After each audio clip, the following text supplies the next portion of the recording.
Hey, welcome to Cow Free Kicks. On this channel I review leather-free sneakers only, and today it's all about a hot new drop from Nike. It's the Nike Air Force 1 Billy.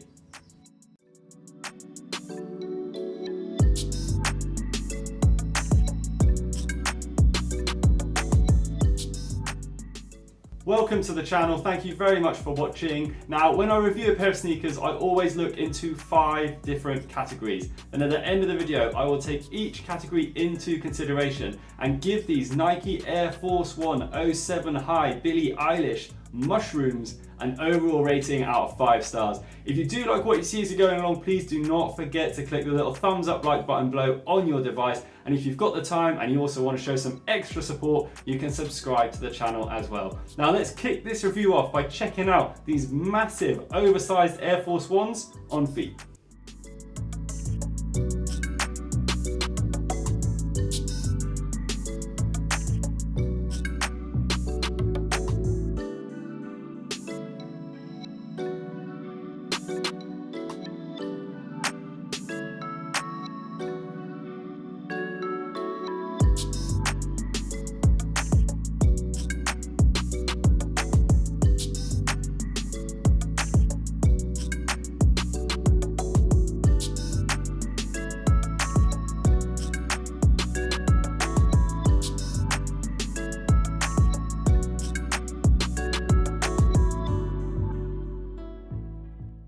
This is Nike's third collaboration with singer-songwriter Billie Eilish, and it's part of their Move to Zero initiative, where they want to be a zero carbon, zero waste company. And it's also because Billie Eilish is very well placed in the sustainability movement, and she wanted to use as many recycled materials as possible in the making of this sneaker. And that starts with this mushroom coloured synthetic nubuck upper that's made from recycled yarn, and it's got a really nice soft touch to it, and it does feel very high end. And there's also a huge amount of material on the upper of this sneaker. Now, creating the chunky aesthetic, which really goes alongside the way that Billie Eilish styles herself with kind of oversized, loose fitting, comfortable clothes, you've got the addition of these huge Velcro straps that run from the top of the sneaker to the bottom of the lacing system. So underneath these straps, you've got a traditional Air Force 1 High lacing system, but with the addition of these incredibly chunky straps that have these really large metal buckles that you can see on the inside of the foot that keep them in place.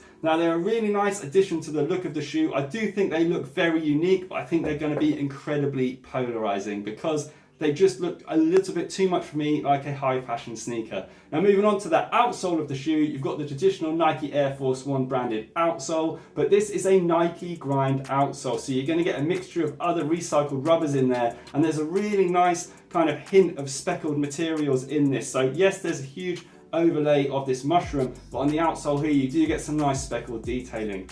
Now, looks wise, like I said, I do think these are going to be polarizing. I can't quite make my mind up on these if I like them or not. I just really think I'd struggle to style them well. Now, moving on to the comfort, I want to put them to the test on my back doorstep.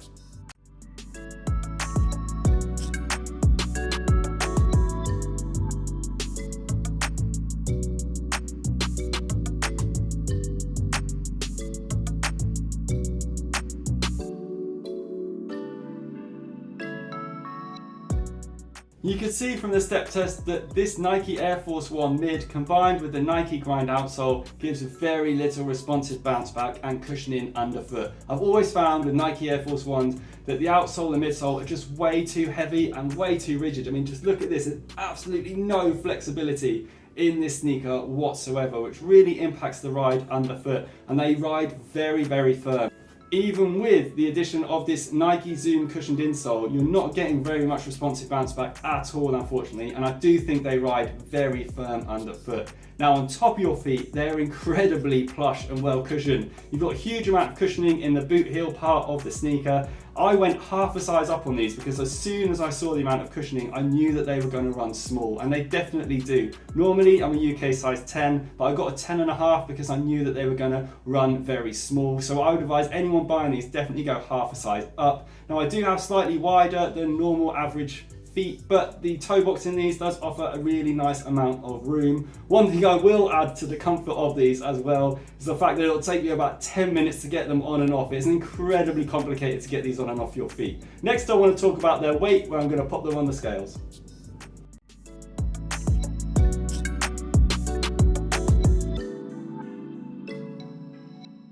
These weigh in at 630 grams. These are by far the heaviest shoe I have ever reviewed and will probably be the heaviest shoe I ever review. You can feel how heavy they are in my hand right now and when they're on your feet. They are definitely going to weigh you down, and it's a huge consideration to take into account when you're going to wear these.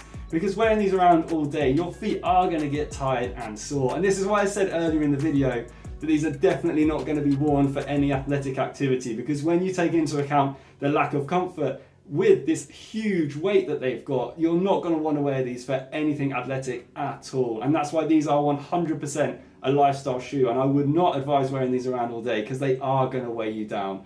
Now I want to move on to their breathability, where I want to pump this mushroom upper full of smoke to see how breathable they are.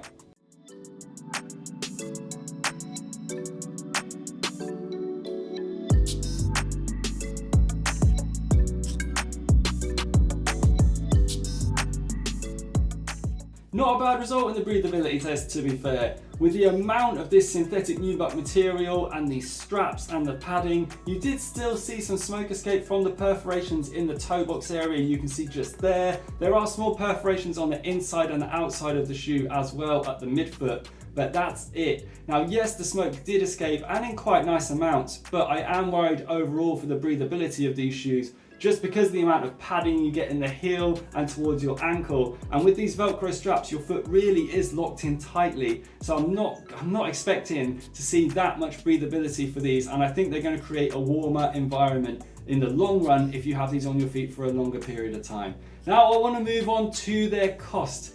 Now these cost me £152.95. And I do not agree with that price point at all. Considering what you get for the shoe, I think all you're paying for is Billie Eilish's name and the way that these look, which is definitely towards the high fashion, high-end lifestyle shoe category. I just don't think that's a fair price point for what the rest of the shoe is offering you. And that's going to move me on to my overall score for these, and it kind of pains me to do it because I do love the Move to Zero initiative and I do like Billie Eilish, but these for me come in at 2 stars. And that's mainly because the only thing I think that does hold them up is their looks, and that's going to be a real polarizing factor for me. Some people are going to love them, some are going to hate them. I think they're all right, but I don't think they're all that. And the rest of the sneaker as well just doesn't hold up for me in any other department. So really, I can't give them more than 2 stars. Now, if you agree with what I said today or disagree, please do not forget to drop a comment below. You can also, if you like, and you haven't already, drop a thumbs up on your device, and hopefully I'll see you again soon for another one. Bye.